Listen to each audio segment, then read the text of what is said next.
Greetings and welcome to the Perimeter Solutions second quarter 2025 earnings call. At this time, all participants are in a listen-only mode.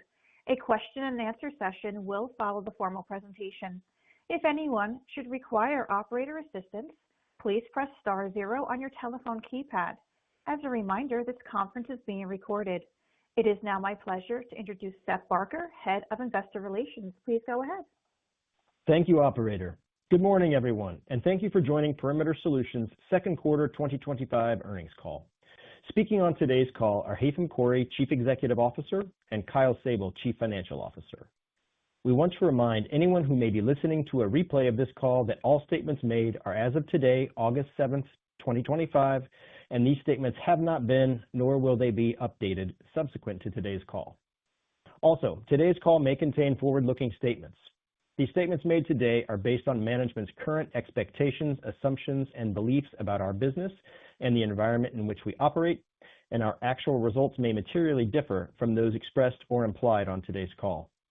Please review our SEC filings, particularly any risk factors included in our filings, for a more complete discussion of factors that could impact our results, expectations, or assumptions. The company would also like to advise you that during the call we will be referring to non-GAAP financial measures, including adjusted EBITDA margin, LTM adjusted EBITDA, adjusted EPS, and free cash flow. The reconciliation of and other information regarding these items can be found in our earnings press release and presentation, both of which will be available on our website. With that, I will turn the call over to Haitham Khouri, Chief Executive Officer. Thank you, Seth, and good morning, everyone.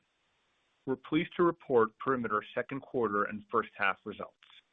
Second quarter adjusted EBITDA reached $91.3 million, and first half adjusted EBITDA reached $109.4 million, reflecting, number one, execution on our operational value drivers, number two, normalized first half fire activity in the U.S., and number three, strong performance in our international retardant markets, our suppressants business, and our specialty products businesses.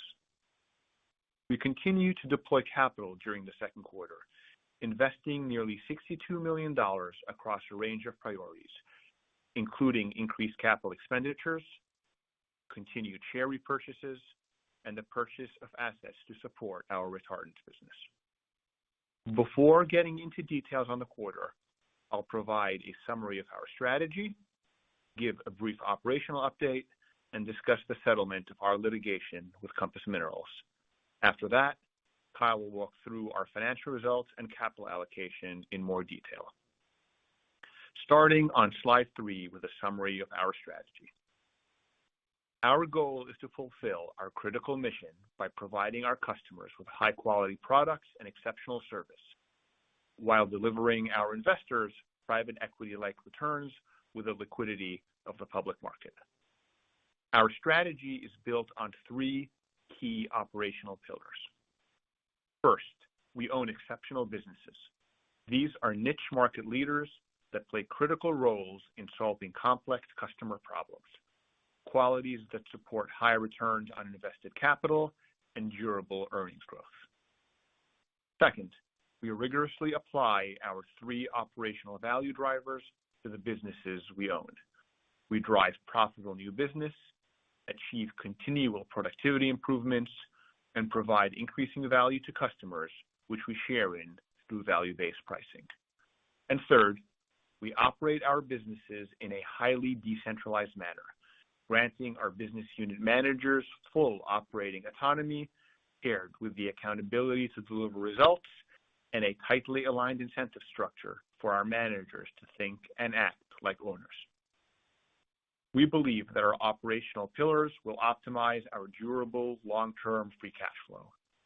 We then seek to maximize long-term per share equity value through a clear focus on the allocation of our capital as well as the management of our capital structure.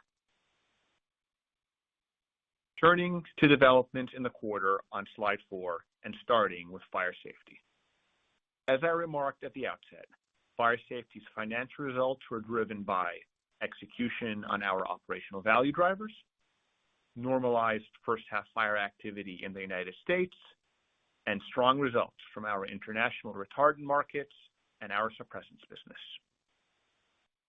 We continue to invest in our fire safety businesses to best support our customers' mission to save lives and protect property and the environment, including the opening of a 110,000 square foot retardant production facility in Sacramento, California.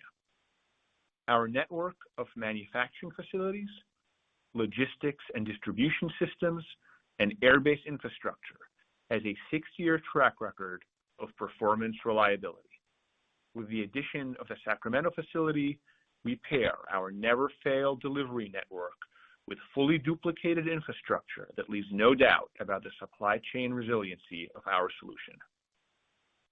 The cost of the facility, along with other investments we're making in our business, is reflected in our first half capital expenditures, which nearly equal our capital expenditures for the entirety of 2024 and which exceed our total capital expenditures in any full year prior to 2024 over our company's history. Capital expenditures are the most visible sign of our internal reinvestment. However, we're also investing into several areas less visible to investors, but highly visible to customers, including research and development, field service, and customer support. We concluded our trade secret litigation against Compass Minerals during the second quarter, culminating in a settlement that returned our intellectual property and allowed us to acquire surplus assets for our retardant business.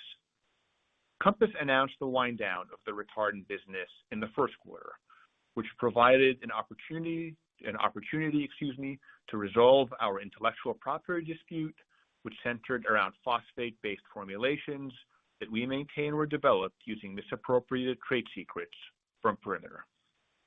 Relative to the time and expense of litigation, and combined with the excess assets of the shuttered business, which we acquired in conjunction with this settlement, we believe the $20 million paid to resolve this matter is a fair outcome. With our trade secrets resecured, we can continue to invest in the R&D innovation that jointly drives our customers' success and our performance. Switching now to our specialty products segment. For the past 2 decades, our primary North American phosphorus pentasulfide plant in Sauget, Illinois, has been operated by a third party under a tolling agreement. In 2021, a private equity fund called One Rock Partners purchased a collection of assets which they renamed Flexus and, as part of the transaction, assumed the tolling agreement to operate the Sauget plant. There has been a marked degradation in the plant safety standards and operational performance since One Rock's acquisition. To illustrate the magnitude of this degradation, the Sauget plant experienced more unplanned downtime in the first quarter of 2025 than our P2S5 plant in Germany, which we own and operate, has experienced over the entire last decade. To reiterate, the Flexus operated plant experienced more unplanned downtime in a single quarter this year than the Perimeter operated plants had experienced in an entire decade. As a result of escalating safety and operational issues, we exercise our contractual right to assume operation of the Sauget plant. Unfortunately, and in what we believe is a clear violation of our contract, One Rock and Flexus have prevented us from taking over the plant. After exhausting all options, we filed a complaint in Illinois State Court in June to enforce our rights. Given that Flexus maintains operational control over the plant while our complaint is litigated, we expect to encounter ongoing operational and financial challenges. We are committed to taking back operational control of the Sauget plant per our rights under the tolling agreement, and when we do, we will implement the necessary operational improvements and restore the consistency, safety, and quality of production that our customers rightly demand. Finally, a brief update on our IMS acquisition. IMS is performing well, and the introduction of our value driver strategy is proceeding quickly with strong early operational and financial results. IMS is performing ahead of our underwriting assumptions and is poised to deliver returns that meaningfully exceed our targeted IRR threshold. In support of IMS's recent growth and reflective of our confidence in IMS's future organic and inorganic growth, we recently expanded our production capacity by executing on a new 87,000 square foot lease, more than tripling IMS's space. We look forward to investing significantly more capital behind IMS, primarily through additional product line acquisitions. We consider IMS to be an excellent template for our future acquisitions, where 1, acquired a niche market leader that plays a critical role in solving complex customer problems. 2, introduced our cultural principles of business unit autonomy, accountability, and alignment. 3, implemented our operational value drivers to sustainably boost operating and financial performance. 4, ramped investment into the business in order to offer our customers the best products, services, and overall value proposition. And finally, launched an inorganic growth initiative, including the $10 million we spent in the first quarter to acquire new product lines. With that, I'll turn the call over to Kyle for a more detailed review of our financials and capital allocation in the quarter. Thanks, Haitham. I'll begin on slide 5, where growth figures shown are versus the prior year comparable period. Starting with fire safety. Revenue for the quarter came in at $120.3 million, reflecting a 22% year-over-year improvement, and $157.4 million year-to-date, a 27% gain. These results were primarily driven by our retardant products and related services. U.S. fire retardant volumes benefited from a more typical wildfire pattern in Q2 compared to a milder season last year, while our international operations, including Canada, Europe, the Middle East, and Asia Pacific, gained from ongoing contributions from our value drivers alongside more severe conditions. Our suppressants product lines resumed their growth in the second quarter. Recall that after 9 consecutive quarters of growth, our suppressants revenue declined on a year-over-year basis in Q1, primarily due to an unusually strong product introduction benefiting the prior year period. In the second quarter, our fire suppressant sales returned to growth, increasing $2.7 million from the prior year quarter.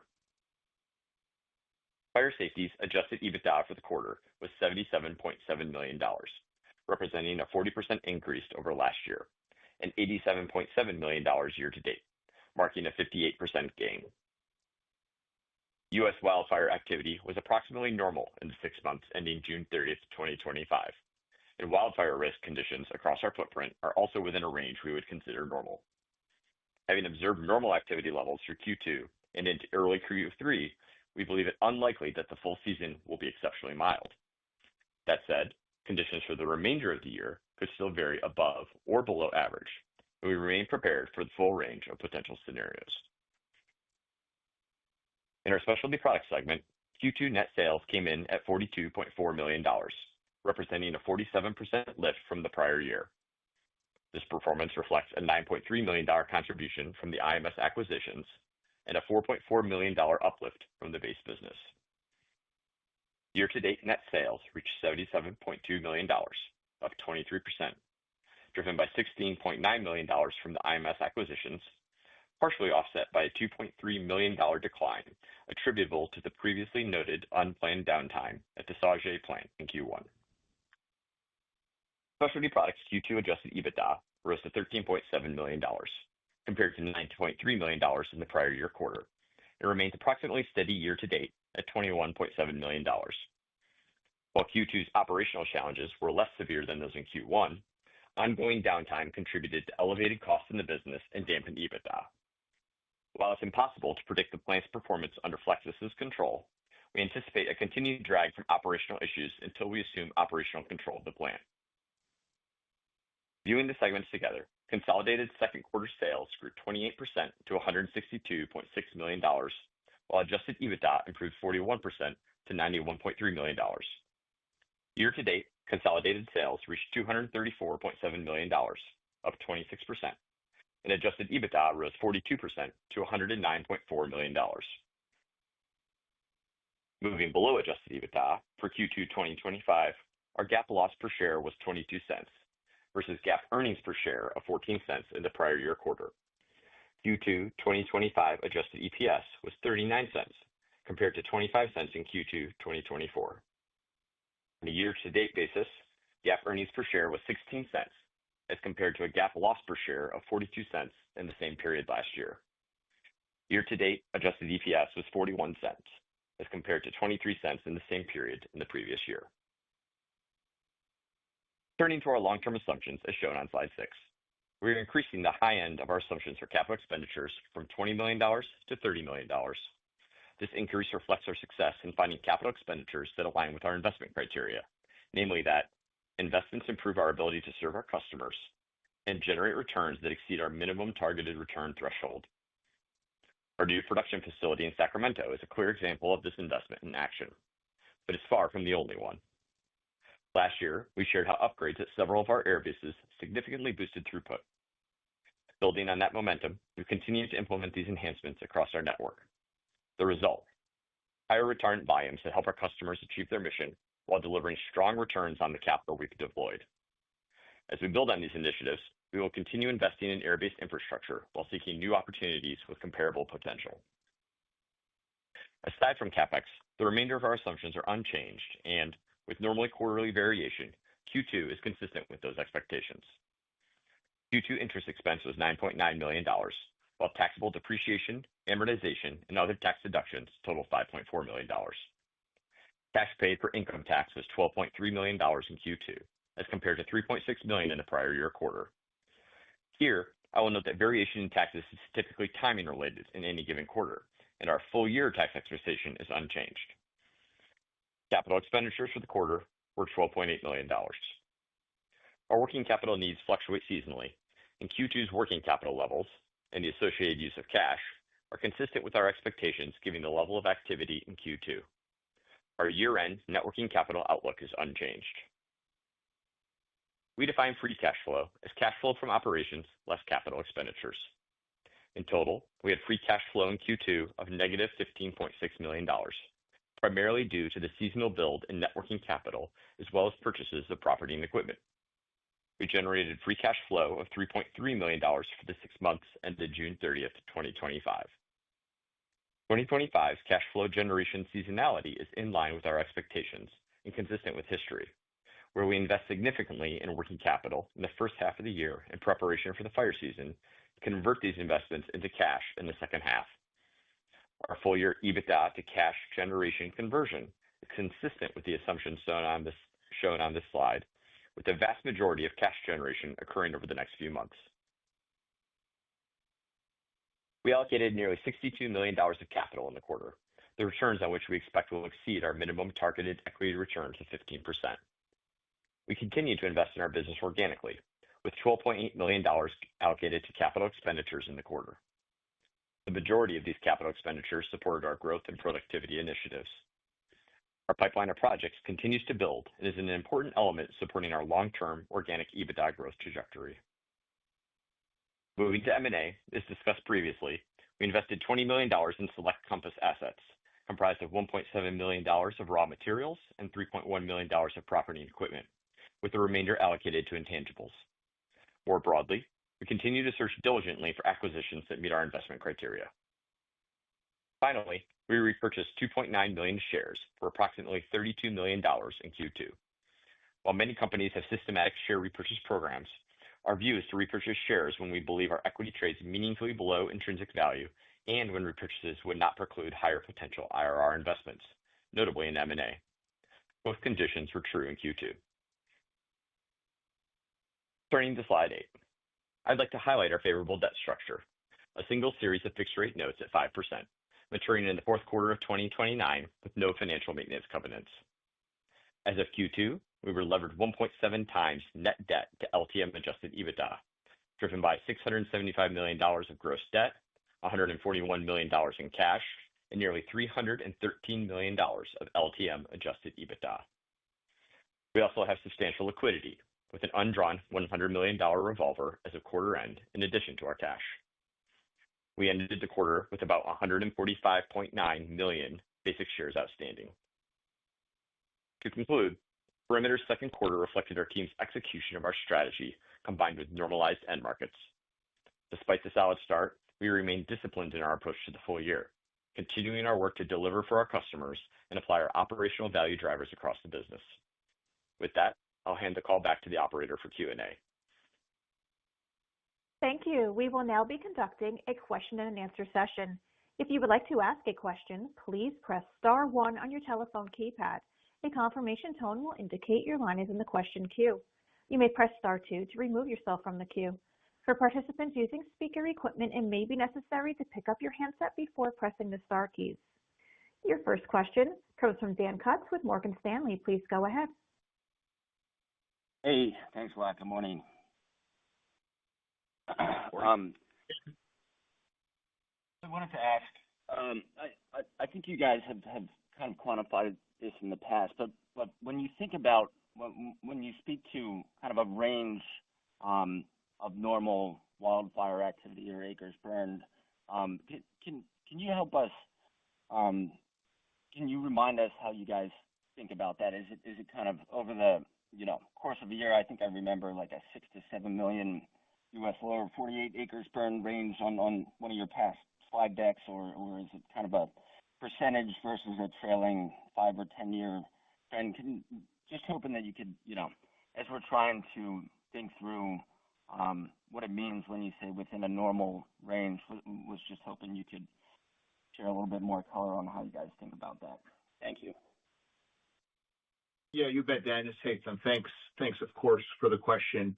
So I'll refer back to a slide we presented in our Q4 2024 earnings call, where we tried to break down for investors exactly how we think about what a normal fire season is.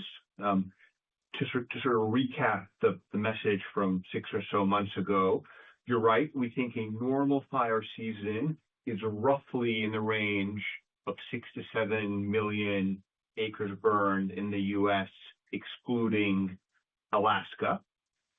Given that there's secular growth in acres, we think that range will creep up slowly yet steadily over time. We describe 2024 as a fairly normalized acreage year because if you exclude the Smokehouse Creek fire, which occurred in Q1 in Texas and Oklahoma, and which used almost no retardant, acres burned in 24 were right about 7 million, excluding Alaska. So near the top end of what we would consider normal. I'll note that if you take our year so far and look at acreage burned through early August and assume normalization through the balance of the year, which of course is an unknown what happens here on out, we're again looking like we're going to be in that roughly 6 to 7 million normal range. Awesome. Super helpful. And then maybe, so a question has come up. If you look empirically, there does seem to be somewhat of a inverse relationship between a revenue per acre burned or EBITDA per acre burned, if you did try and isolate just, the U.S. lower 48 components of those revenue streams versus the U.S. ex-Alaska acres burned. There does seem to be somewhat of an inverse correlation over time. Now, the direction of travel for those metrics has been higher, has been an improvement over time in terms of the dollar number of EBITDA or revenue per acre burn, but still, there does seem to be somewhat of a negative correlation. I was hoping if you could help us understand, A, confirm if that phenomenon is true or just kind of noise in the data, and then B, what if so, what some of the drivers are that drives that relationship. Thank you. Yeah, absolutely, Dan. It's Kyle. A couple things on this. I'll make 2 points on acres. One is that when we look at the acres data, we believe that it's a good indicator of our activity over longer term timeframes. is a more challenging metric to use at short-term time frames. And the related piece of that, which you've identified here, is that particularly large swings in acres will result in smaller changes in our retardant usage for a number of factors. So let me walk through so you can understand what those are. When you think about the factors that go into retardant usage for any acre, there's a number of things that go in. First, you have to have the acre itself and fire activity. It also matters where that acre is burning. In a remote area, there's less likely to be retardant usage than when it is closer to structures and has a near proximity to lives and property. And then the second piece that comes into this is both the ability to fly, so the weather, and then in particular, and the one that drives a lot of the variability you're seeing here is resource availability. So, for instance, if you saw a very large spike in fire activity, what will happen is that all the resources can oftentimes be in utilization, right? That means that all the planes are busy, and so when another call comes in, there's simply not a plane to dispatch to that incremental call. When we see these spikes, that's a big reason why we are a big proponent of supporting our air tanker partners and expanding the fleet capacity. We believe that there's an amazing ability to drive ROI for the government, for the agencies, for our air tanker partners, and most importantly, perform the mission, protecting lives and property through an expansion of the air tanker fleet. You also see the inverse of that when there's a large decline in acres. When there's a decline in acres, the availability of planes for any given fire are much higher. So you're exactly right. When you look at this, there is a muted impact where big spikes will see less retardant usage because of the availability of aircraft, and the inverse is true when it falls. Does that make sense? Yep, that makes a ton of sense. And maybe if I could squeeze one last one in on the resource availability point. We've seen a ton of different headlines on higher fire suppression spending, budget allocations lower. I've seen some headlines about California getting some, I believe, new air tankers. I was wondering if you could just kind of, you guys are obviously super close to this. I was wondering if you could kind of give us some of the highlights of how some of the upstream factors that would drive resource availability have evolved maybe since last quarter or year to date. Thank you. Yeah, Dan. There's two pools of resource availability to think about here. One is the government-owned assets, and as you've highlighted, California has done a really good job of expanding their air tanker fleet through the acquisition of a number of C-130s, which are pretty large aircraft and dump a fair bit of retardant on each run. So that's one piece that's going on, and we continue to see that progression as states think more and more about owned resources. The second piece, as I alluded to before, is the typically contracted resources that the federal government tends to use. And in those, what we're really trying to support there, what really helps provide more availability is both the funding, but also the structure of the contracts.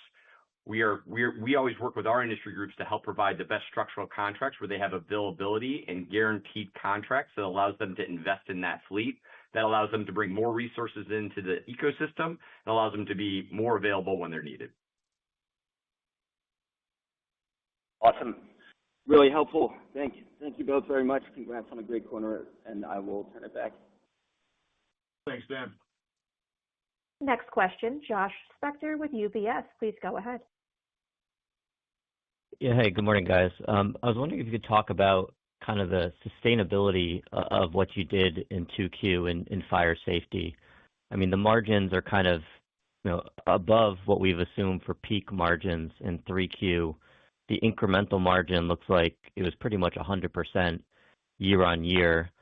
So just as we think forward and we're saying, 2Q was kind of a normal-ish fire season in terms of acres burned, is this something you build off of, or is there anything you would call out as maybe one time helping you within the quarter? Yeah. Hey, good morning, Josh. It's Haitham. It's something we build off of. There was nothing notable in Q2 in fire safety that is unsustainable. So then how would you help us think about what you should be doing in a peak quarter in 3Q? Is the incremental margin much higher than in the past? Should you be much higher than the mid-60s% margins Any help there? Yeah, as much as I'd like to, Josh, I'm gonna hold back and ask you to wait 90 days on that one. I'd expect nothing less. So shifting gears, on the specialty side, honestly, I don't know if we would have really known about the outages unless you talked about them, considering what the performance was in the quarter. So I was wondering if you could pick apart the moving pieces there, in terms of the $5-ish million growth in EBITDA you've had year over year. What was the impact that you had from the outages and the poor operating performance at that one facility? How much was growth in base specialty, and how much is like the build out of IMS? If you could help us kind of frame that. Yeah, I'll try to be directionally helpful here, Josh, although I don't want to get into too much quantification. The IMS acquisition is purely incremental on a year-over-year basis, and IMS had a hell of a second quarter. And so that's clearly part of it. Our base P2S5 business, which is a combination of the U.S. plant and our owned and operated European plant, did well. Those are on the positive side. And then on the negative side, the ongoing operational issues and way in excess of normal unplanned downtime at the Flexsys operated Sauget plant was a headwind in Q2, and those netted out to a good overall result, but puts and takes there. Okay. I mean, I guess if I could try again just on the Sauget impact. I mean, is it a $1 million, $2 million impact? Just trying to think about what we should be baking in when you say go forward, there's going to be an impact the next couple of quarters. There has been. So first of all, it's a significant impact. It's a situation we take very, very seriously. It is harming our financial performance, it is impacting our customers, and most importantly, it is creating safety issues for the plant's employees. And so I don't want to underplay its significance from an operational safety or financial perspective. That said, this underperformance at Flexsys has been ongoing really since One Rock acquired the business in 2021, and therefore, unfortunately, it's in the run rate numbers you've been seeing.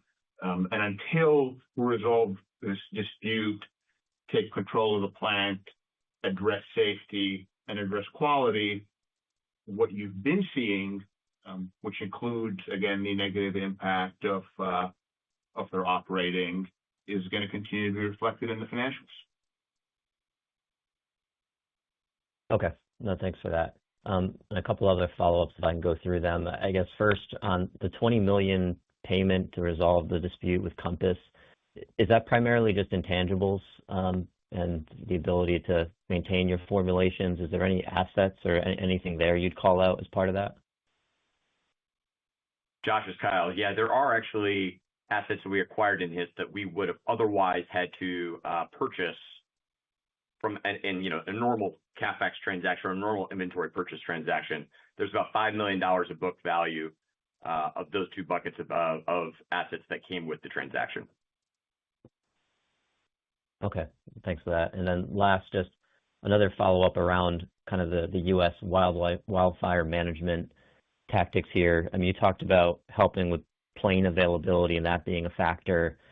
I know for years you guys have been talking about trying to maybe change how you're paid on some of your suppressants, make sure you guys get more of maybe a fixed payment in the slower parts of the year to start, or you have a sliding scale, I think, in place now to help you maintain your profitability. Is there any changes you foresee with your basically contract structure with the government around this to help enable more investments, profitability, et cetera, through any of this? Or are you thinking about it more in terms of the aerial fleet as where you see potential changes? So it's both. And Kyle did a very clear job addressing the opportunity for the aerial fleet, where we're very involved primarily through the industry association, UEFA.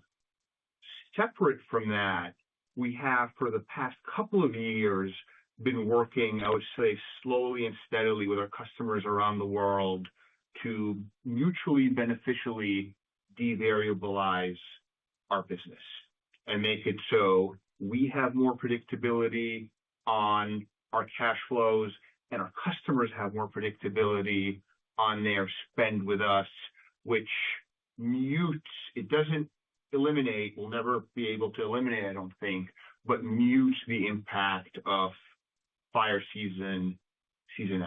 And again, it's not a step function change with a single customer. It's something we've been increasingly doing over the past couple of years. You pretty clearly see evidence of it in our financial results. We're very happy with it. Our customers are very happy with it, and you'll see, and you'll find that we will continue to push for these mutually beneficial changes going forward, and you'll continue to see our financial results devariabilize going forward. But I emphasize, we'll never quite be able to decouple from acres burned. Understood. Thank you very much. You bet. Thank you. I would like to turn the floor over to Haitham for closing remarks. Thank you, everybody, for the time and support, and we'll speak in 90 days or so. This concludes today's teleconference. You may disconnect your lines at this time, and thank you for your participation.